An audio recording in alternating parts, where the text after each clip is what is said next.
Hello everyone, welcome to class series, and in this video we're gonna be learning the short summary of the chapter or story that is Gentleman of the Jungle. So everyone plug in your earphones. So let's start this video. This story brings in a context where an act of kindness misunderstood as weakness. Once an elephant made a friendship with a man. One day, due to a heavy thunderstorm, the elephant went to his friend for shelter. The kind man offered to let the elephant put his trunk inside his hut, as he had room only for him and the trunk of the elephant. But the cunning elephant pushed his head inside and flung the man out. The man started to grumble and started to argue with his friend.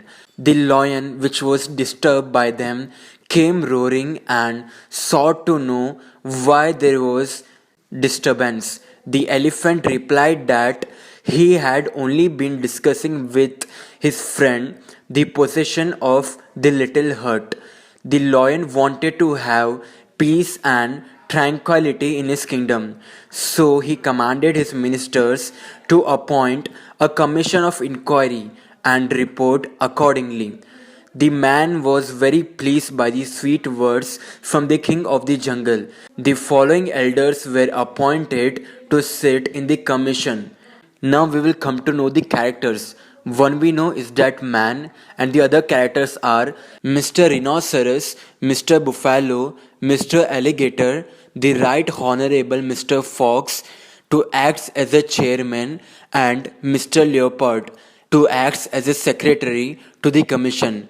But there was no one from the man's side. When he protested, he was told that there was no one from his side who was well enough educated to understand the intricacy of the jungle law.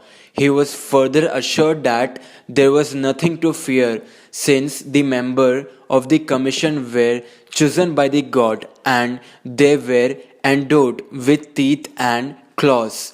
So they would investigate the matter with greatest care. The commission sat to take the evidence. Mr. Elephant justified his act, saying that he had always regarded it as his duty to protect the interest of his friends, and that had caused the misunderstanding between them. He said that his friend had invited him to save his hut from being blown away by a hurricane. The elephant said that he considered it necessary to turn the undeveloped space to a more economic use by sitting in it.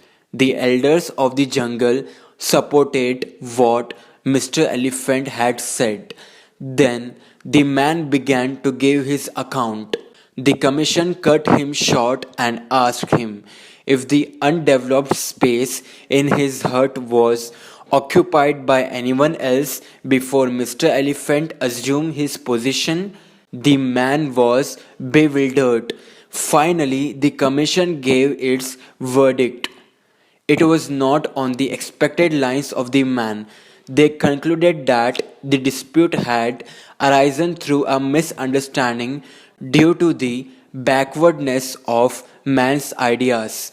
They defended Mr. Elephant's action, saying that he had fulfilled his sacred duty of protecting man's interest. They considered that the space should have been put to its most economic use. As the man had not yet reached the stage of expansion, they arranged a compromise to suit both parties. Accordingly, Mr. Elephant would continue to occupy his hut, whereas the man was advised to look for a site to build another hut. The man did as suggested, for he feared the teeth and claws of the commission. But the same fate awaited A new hut was built by the man, but Mr. Rhinoceros occupied. A royal commission was appointed only to give the same finding. This procedure went on till all were accommodated with new huts. The man by now had decided to adopt an effective method. When the huts already occupied by the jungle lords were beginning to decay, he built a bigger and better hut. As soon as the animals saw it, one by one came and occupied the space they found. They soon started to fight over their rights of penetration. The man found the perfect opportunity and set the hut on fire and burnt it to the ground while the animals were all inside. He was finally relieved to find peace is costly, but it's worth the expense.